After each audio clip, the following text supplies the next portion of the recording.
Kalau mereka beranggapan bahwa Tuhan bisa ditemui sesudah kematian, itu malah tidak mungkin.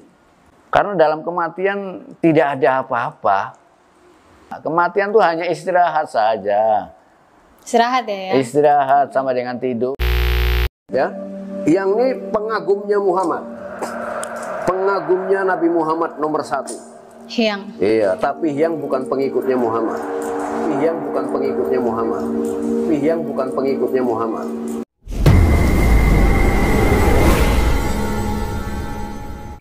Baru-baru ini telah viral seorang manusia yang datangnya entah dari mana, agamanya itu apa, itu semua tidak jelas. Kenapa saya katakan tidak jelas? Karena dia itu pernah berkata bahwa aku adalah pengagumnya Muhammad nomor 1, tapi aku bukan pengikutnya Muhammad, kata dia.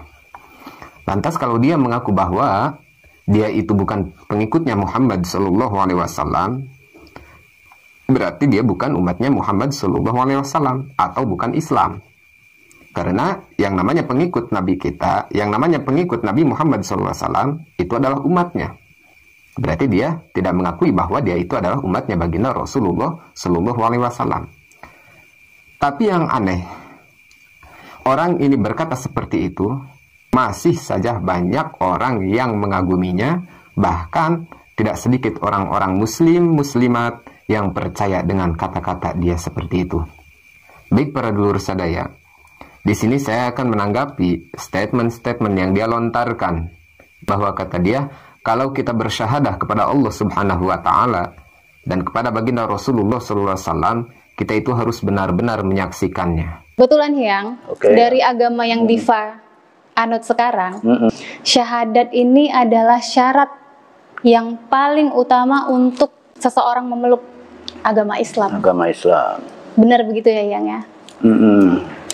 Apa yang ingin ditanyakan berkaitan dengan mengapa syahadat ini menjadi syarat utama untuk seseorang memeluk agama Islam, Hyang? Kalimat syahadat itu kan aku bersaksi bahwa tiada Tuhan selain Allah. Ya.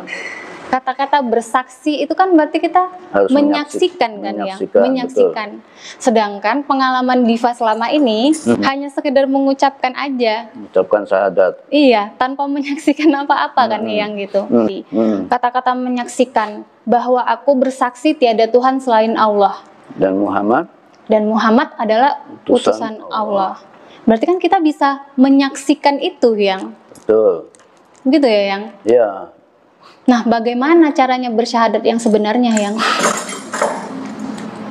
Syahadat yang diperkenalkan pada tingkat syariat atau tingkat agama, yang cuma mengucapkan saja, yaitu bisa dimaklumi kalau agama memang untuk anak-anak. Sedangkan syahadat yang sebenarnya, sebagaimana yang tertulis dalam statementnya, aku bersaksi, ya harusnya memang kita harus menyaksikan. Berarti bersaksi itu bertemu dengan Tuhan, Yang? Iya, bersaksi berarti kita akan bertemu dengan Tuhan. Harus menemui Tuhan. Bertanya arti syahadat yang sebenarnya, bersyahadat yang sebenarnya kepada orang yang tidak diketahui agamanya itu apa. Itu kan kebodohan yang dipertontonkan kepada publik. Kenapa saya sebut seperti itu? Karena kita lihat apa yang mereka ucapkan itu seperti apa. Kata dia, kalau kita bersyahadat tapi kita tidak menyaksikan Allah seperti apa, itu syahadat kita itu tidak sah. Atau kalau kita bersyahadat tidak melihat Allah, tidak menyaksikan Allah, tidak bertemu dengan Allah, itu syahadat anak-anak. Artinya apa? Kita memahami agamanya itu baru tingkat anak-anak. Ini kan kebodohan, dulur. Mereka berkata seolah-olah mereka itu paling tahu. Dia berkata seolah-olah dia itu sudah mengenal Allah, sudah mengenal baginda Rasulullah SAW. Padahal, kalau kita ingin benar-benar menjaga diri kita, menjaga syahadat kita, tentu kita harus dengan disiplin ilmu yang benar. Bagaimana dalam syahadat itu ada fardunya. Bagaimana dalam syahadat itu ada syarat dan sahnya. Bagaimana dalam syahadat itu ada pembatalannya juga. Jadi menurut para ulama, syahadat di sini, persaksian di sini bil makna i'tikad, atau bermakna kita meyakini. Bukan harus melihat secara langsung, tidak harus kita melihat secara langsung, tidak dulur. Jangan pun kita orang awam, Nabi Musa alaihi salam saja, waktu mukalamah dengan Allah subhanahu wa ta'ala di gunung Turisina, Nabi Musa alaihi salam tidak kuat ingin melihat zatnya Allah yang sebenarnya, tidak kuat. Apalagi kita. Jelas kalau kita ingin menyaksikan Allah secara langsung dengan mengandalkan indera kita, itu sesuatu yang tidak mungkin. Tidak mungkin dulur. Terus bagaimana kita caranya? Solusinya untuk bisa benar-benar meyakinkan kepada Allah yang seyakin-yakinnya, itu sudah diajarkan oleh baginda Rasulullah Sallallahu Alaihi Wasallam. Kata baginda Rasulullah Sallallahu Alaihi Wasallam di dalam hadisnya, hadis ini populernya adalah hadis Jibril. Waktu Jibril turun ke dunia, Jibril berupa seorang laki-laki yang tampan, datang menghadap baginda Rasulullah SAW. Nah, di situ Jibril bertanya soal Islam. Ya Muhammad, akhbirni anil Islam. Ya Muhammad, akhbirni anil iman.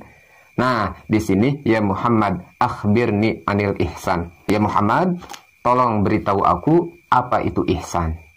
Baginda Rasulullah SAW menjawab bahwa ihsan itu adalah an ta'budallaha ka'annaka tarah, fa in lam takun tarah, fa innahu yarak. Jadi, engkau ibadah seolah-olah engkau melihat Allah. Ingat, di sini ada bahasa seolah-olah. Bukan engkau ibadah, engkau bisa melihat Allah, bukan. Tapi seolah-olah engkau bisa melihat Allah. Fa in lam takun, maka kalau engkau tidak bisa seperti itu, enggak bisa seperti itu, fa innahu yarak, maka yakinkan bahwa Allah telah melihat, bahwa Allah selalu melihatmu. Nah, keyakinan seperti itu harus ditanamkan di diri kita. Bukan kita meyakinkan Allah harus terlihat, tidak dulur. Enggak seperti itu. Tafakaru fi khalqillah wala tafakaru fi dzatillah. Renungkan olehmu apa-apa yang telah menjadi tanda-tanda maha kuasanya Allah atau makhluk-makhluk Allah. Jangan pernah engkau merenungkan zatnya Allah seperti apa. Karena apa dulur? Otak kita terlalu kecil untuk bisa merenungkan zatnya Allah. Jangan pun zatnya Allah, makhluk-makhluk Allah yang ada di alam semesta ini. Kalau kita merenungkan, otak kita masih terlalu kecil. Jadi, kalau kita beranggapan bahwa syahadat kita itu harus benar-benar menyaksikan Allah dengan panca indera kita, itu adalah kesalahan besar dulur. Fatal.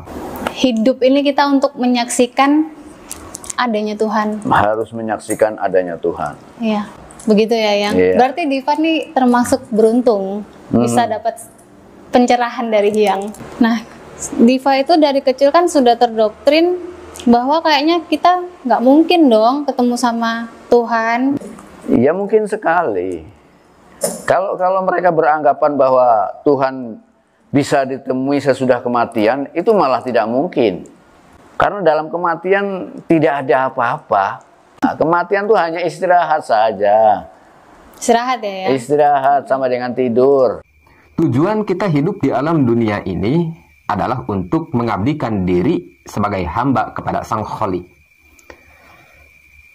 Alasan kita hidup di dunia ini adalah untuk beribadah kepada Allah Subhanahu wa Ta'ala. Pembicaraan mereka yang nanyanya itu blow on, yang menjawabnya juga sakarep-karep, nggak memakai dasar ilmu. Tujuan kita hidup itu tidak untuk menyaksikan zatnya Allah, tapi tujuan kita hidup itu untuk mengabdikan diri kepada Allah Subhanahu wa Ta'ala. Kenapa demikian?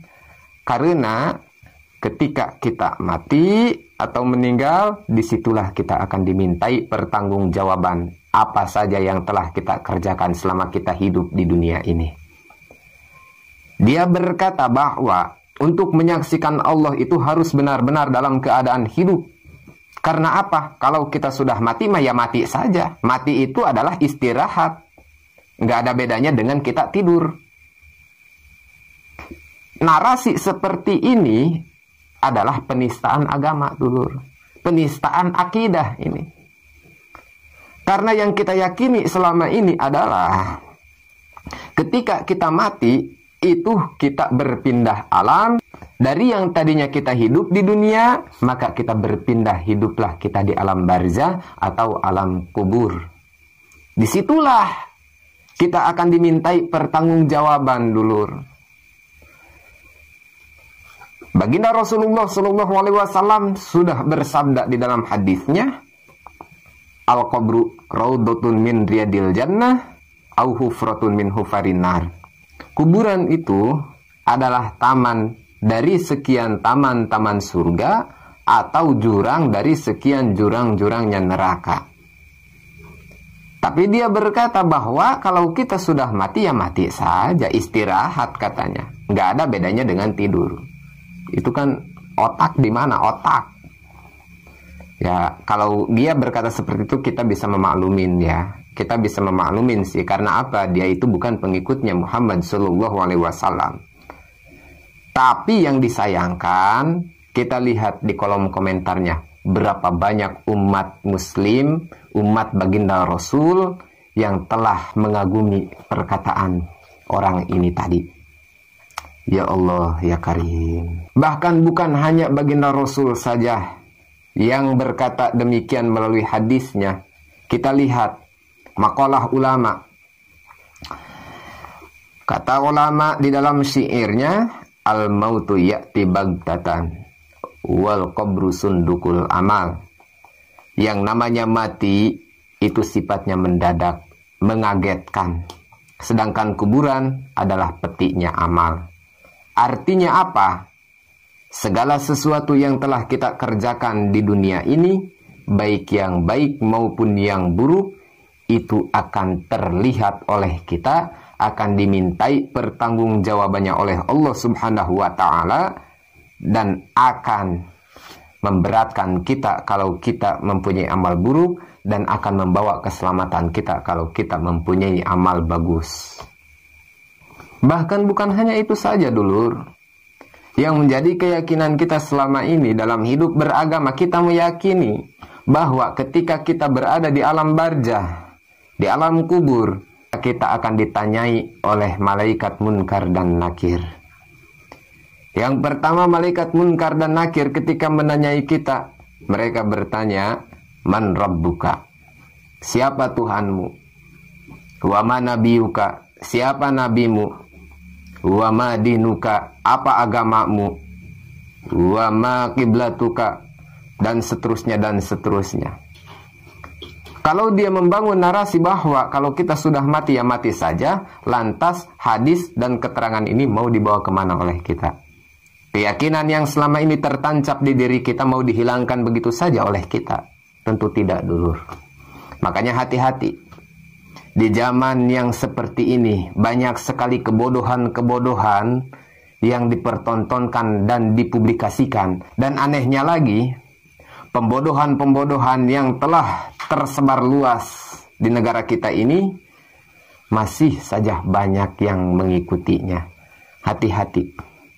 Apalagi urusan agama, dulur, tidak bisa kita anggap gampang, tidak bisa kita anggap remeh. Kalau kita mempunyai sesuatu yang belum kita pahami dan belum kita mengerti, carilah guru yang benar sesuai keilmuannya. Carilah guru yang benar dan bisa mempertanggungjawabkan dari segi keilmuannya. Kalau masalah agama, tidak bisa kita sembarangan, dulur. Hati-hati ya, hati-hati. Dan untuk orang yang telah berkata seperti itu, sesuai dengan hawa nafsunya, sesuai dengan pemahaman logikanya, saya doakan mudah-mudahan Anda mendapatkan taufik hidayah dari Allah Subhanahu wa Ta'ala. Dan untuk orang-orang yang telah mengikuti atau meyakini bahwa orang ini adalah orang arif billah, saya doakan pula mudah-mudahan Anda semua selalu dalam perlindungan Allah Subhanahu wa Ta'ala.